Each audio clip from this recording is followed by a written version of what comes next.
Hello, AP World History students. Today we're going to finish up the unit on religious and philosophical belief systems in the world with one that I'm pretty excited about, and it's called Postmodernism. And the reason why it's very complicated, very difficult to understand, but I think this is where we're at in the world right now.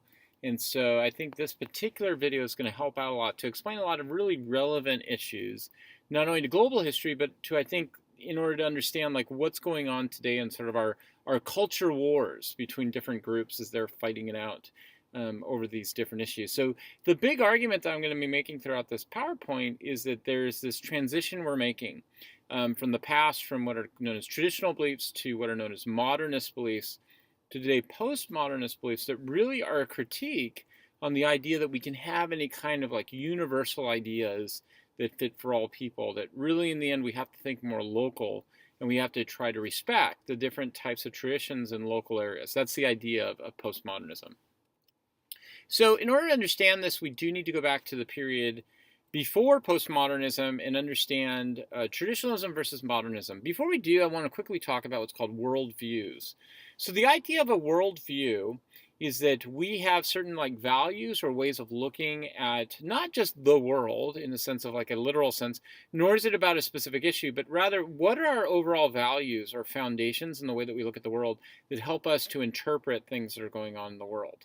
So two of like the initial ones are traditionalism versus modernism. So in the post-classical period, the ideology was a traditionalist one that stressed things like filial obligations or extended family relationships built around hierarchy. Think of Chinese Confucianism. Another big one was patriarchy, male-centered societies. But be careful of this, and this is going to be important for what we talk about later on. Patriarchy is not just the sense of a male leader, it's the sense of male values or symbols of male values. Things like, for example, competitiveness or seeing the world as being black and white decision making. It's either or. Also, hierarchies are really important within patriarchies. And then last up, what's called organic societies, meaning societies that are built around traditional roles. That basically, over time, the idea is traditions have built up over time that are based upon our wisdom passed down from generation to generation. Now, after the post-classical period is the modern period of ideology. So this is like the Enlightenment, the scientific revolution, and really for what's happened for the last like 300 years. The modern period, or its worldview, focused around individualism, the individual's autonomy to become the most important value. So what does that mean? Meaning that an individual has to be able to choose for him or herself. Equality becomes very important, that really all roles and responsibilities have to be questioned. And we have to ask, was a role or responsibility given to people, is that arbitrary, or is there a really good reason for having that?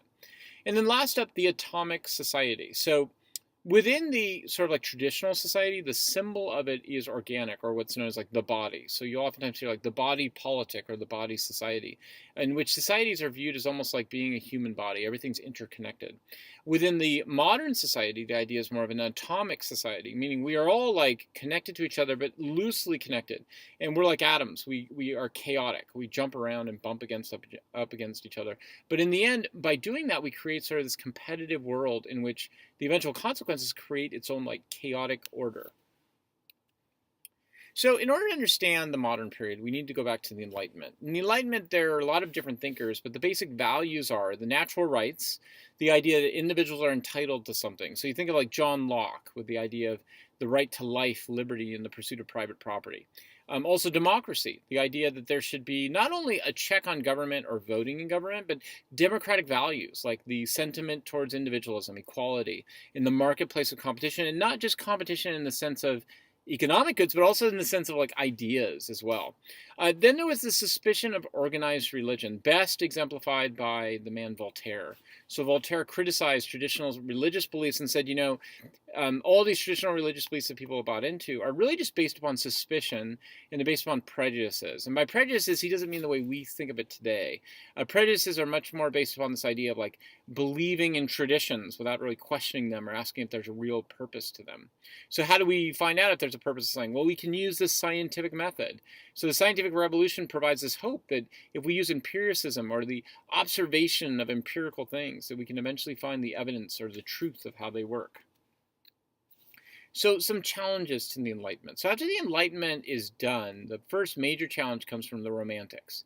The Romantics criticize the Enlightenment for stressing human rationality. For a Romantic, this gets rid of all of our emotions. It gets rid of the idea of intuition. It gets rid of what makes us humans. It's much more than being rational.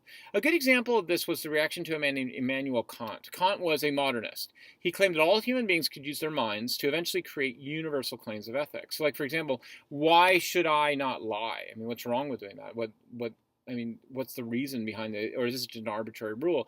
Well, I shouldn't lie because it's contradictory. If I can lie, other people can lie. So if people can't trust me, I can't trust them. How do we have a society, right? So we can create these universal rules using our minds. But Romantics claim this is just ridiculous. That, yeah, sure, we can claim some of these rational rules, but in the end, what really makes us a human being? Well, we're products of our local culture, our nationality, and for them, the soil. And if you think about it, they were a farming society, so that's where they're coming from at that time period. Romantics claim that, look, what makes us human beings is far beyond our rationality. We are emotional, intuitional creatures. I mean, you can think about this for yourself. I mean, what do you really value? What you learn at school in classrooms? Probably. I mean, those are important things. But in the end, my guess is it's your relationships. It's your connections with family. It's your connections with friends. Eventually, a romantic connection with somebody. These are what we value much more. Because what makes us truly human is not that we're not rational, but that our emotions and our intuition are just so much more important to us. Another challenge to the Enlightenment, or challenges Enlightenment number 2, come from traditional cultures. Cultures in the developing world, they reacted against European imperialism. So Europeans came in, and not only did they extract resources and extract labor, but in the African, Asian, and Mesoamerican nations, there was a criticism of what was known as cultural imperialism. The idea that Europeans were imposing their values, especially competitive individualism, on them. African, Asian, and Mesoamerican leaders said, look, we believe in things like elders, wisdom, community, and tradition. And, in some ways, like, the big criticism of this is that these countries have led to very authoritarian leaders because of a trust in over elders and tradition. But you could make the argument that, all they were basically saying was that, where do we get our truth from? Well, from families. We get it from our traditions, from our communities, and we support one another. Kind of is, again, like things like Hinduism, or it's like Chinese Confucianism, or like the Latin American cultures. Like, do we really even today believe in strict individualism, or don't we look for our traditions from our families and from our parents, our grandparents, our aunts and uncles? This was the challenge of the developing world, that they didn't want to buy into this notion of competitive individualism. The next big challenge that came was the world wars. Now, this is not an ideological challenge so much as it is the world wars themselves, but it's based upon a criticism of technology and rationality. On the one hand, Enlightenment stressed that we just use rationality and technology, we're going to have human progress. But what do we end up with? World War I, humans used mass-produced weapons to kill over 10 million people. In World War II, humans used science to categorize minorities, like Jewish people, or before this, Armenians, or eventually other racial minorities, as a threat, and then the need for elimination through technology. And then, to finish things, humans created nuclear weapons that could use fission technology, the ability to break down atoms at their most basic level to destroy whole cities. In other words, the criticism coming out of the world wars was that science and technology was not always leading to direct progress. In fact, it oftentimes led to killing whole populations systematically. Still, after World War II was done, modernism had seemed to win. In the 1950s, fascism had been destroyed. Major powers then turned to things like capitalism and democracy. In fact, the United States, as we've talked about before, formed major economic alliances like the IMF, the International Monetary Fund. Think about what that symbolized. Rules that basically were creating an industrial competitive marketplace. Or the World Bank symbolized the economic power of Europe and the United States to develop industries all around the world in developing countries. But then we got challenges again to this notion. So the first one came from feminism. And the challenge was this notion that there was this sort of like universal law of how people should act. So the first wave of feminism started up back in the 1800s, and it was the women's fight for suffrage. Also at that same time, we got some major thinkers, a French woman named Olympe de Gauche, and also Mary Wollstonecraft, who wrote The Vindication on the Rights of Women. Both of them argue, women have been described, and universally described, as being emotionally fragile and incapable of higher thought. And they argue, if women were given the same educational opportunities as men, they not only could vote, they could demonstrate they were intellectually equal. That leads up to, right after World War II, the second wave of feminism, which questioned women's roles in society. Two women, Betty Friedan and Simone de Beauvoir, Betty Friedan in The Feminine Mystique argued that women had been told that universally their job was to be at home, and if they just had kids and raised their kids and took care of their husband, they would be happy.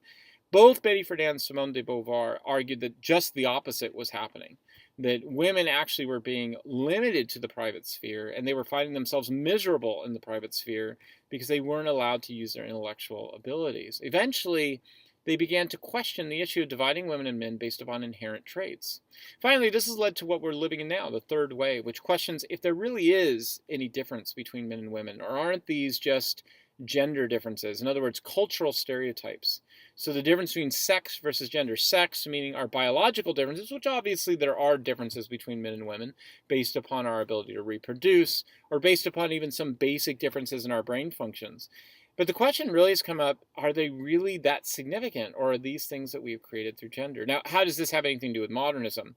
Well, if it's true that men and women and gender are not so easily black and white issues, easily defined, then it brings up a question about whether anything can be universally categorized and then broken up into different groups. And that led into a questioning of science itself. So right after World War II, there was a man named Thomas Kuhn. And Thomas Kuhn argued that scientific discoveries itself, science, is not based upon this observation of nature that's just absolute, but rather it's an evolution. And it's an evolution of discovery based upon paradigms, or how we view the world. Like the biggest example he brought up was the change in physics from Newton to Einstein. Newton argued that basically there were these exact rules of cause and effect. Einstein came along and said, yeah, that's true. Here on Earth, the things we observe are based upon cause and effect. But what happens when we start to get into more of like the universe level, in which we're moving as fast as the speed of light? Then everything ends up being relative. In other words, our paradigms, the way we look at the world, change our focus. The atomic bombs raise the question of, well, even if science was right on things, what are its moral limits? I mean, we can create the atomic bombs, but ought we to create the atomic bombs? So the question came up about science being based upon this desire to control nature for the sake of progress. And then progress got criticized. Basically, it was criticized as being this way to kind of like force people into believing into modernism. In other words, it was a way to criticize, it was a way to silence critics. Which brings up the question, is science really just absolutely true? Or is it its own philosophy that's used as an agenda to sort of like silence people who disagree? But then in the midst of all that, science has now produced this belief in what's called global warming, or that our release of carbon dioxide into the world is warming up the planet. Now, if that ends up being true, and there's a lot of evidence right now it could be, then that means that industrial progress itself, coming off of modernism, is under question. At the same time, we have another source of criticism about modernism, and it comes from radical Islam. Radical Islam has challenged the values of modern Western states. Radical Muslims argue that, modern Western states have gone out and they have imposed themselves on traditional religions like Islam in the Middle East. They've criticized the fact that modern Western states don't value authority. They don't value community. They value things like materialism, and they allow for what they would call loose sexual values. Osama bin Laden wanted to create, so what was he after? He wanted to create a Muslim caliphate, a kingdom that would stretch from Africa to East Asia. And in his belief, once that got established, he would establish a traditional religious culture based upon the values of community authority, non-materialism, and traditional sexual values. Notice what's happening here. Radical Islam really is challenging this idea that the model of the United States, the model of Europe, can fit everywhere in the world. So this leads up to postmodernism. Postmodernism is a belief that knowledge is not discovered, it's constructed through frameworks or worldviews. We create narratives or stories about the way that the world and the social order operates. The problem, according to postmodernism, is that the Enlightenment tried to make us think that meta-narratives are real and universal. But for a postmodernist, our language and our reasoning are just tools. They're used as a way to gain a goal by the actor. So like, for example, go back to that idea of progress. We just believe progress to be real, and that progress is just something that has happened. A postmodernist would say, no, the language of progress makes it sound like anybody who would criticize that has to be anti-progress and bad. But what do we really have for the last 500 to 600 years? Well, we have European imperialism, we have the world wars, we have the attempt to oppress women, we have the attempt to oppress minorities, and today we face the possibility of global warming. So while it is true that global living standards have gone up, poverty has gone down, disease has gone down. The problem is progress makes us think it's all good, and why would we look for anything different? The significance of postmodernism is that, according to it, all arguments are stories, and they need to be deconstructed so we can show what the real agenda is. So, takeaways. The big takeaways I want you to take from this sort of following, this is where we end off now, of where we're at today. Modernism was based on this belief, and it comes out of Europe and America, about rationality, science, and individualism, and that this leads to progress. Modernism eventually got challenged by the world wars, developing nations, feminist philosophies on the difference between sex and gender. And science itself has now been criticized for both its lack of morality and its lack of being able to get the entire real truth on the natural world. So what does postmodernism leave with us? Well, it challenges us to reconstruct our meta-narratives. Instead of having these universal stories, instead, we should call for the respect of multi-cultures, ethnic, and gender identities. And of course, today, we have people both supporting this as well as criticizing it and trying to figure a way forward. Thanks a lot. Talk to you soon.